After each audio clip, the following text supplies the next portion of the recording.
Okay, now I'm going to show you how to do your third coat. Some guys will say this is finish coat. I like to do one more coat, make sure everything is nice and smooth, but let me show you. So this coat we did yesterday with an 8-inch knife. Now we're going to use a 12-inch taper knife here. Let's see if you look at the joint here. See, it's still needs just a little bit, probably about a 32nd. What we're going to do is we're going to spread out the mud this way, both sides, and just screed it flat again.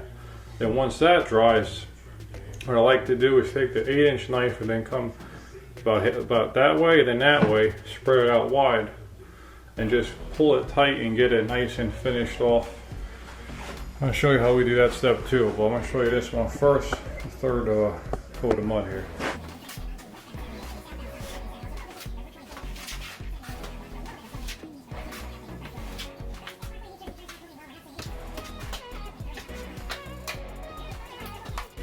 Okay, you got the mud on there.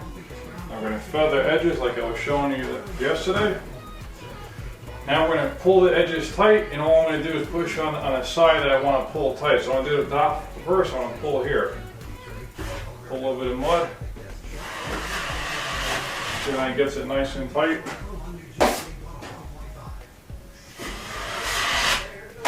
Same thing on the rest.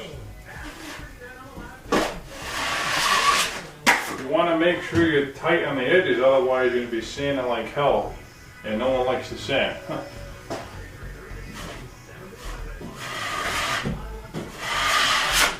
I've been in this industry for many years. I don't like sanding. So keep the sanding to a minimum, and you'll be a lot happier.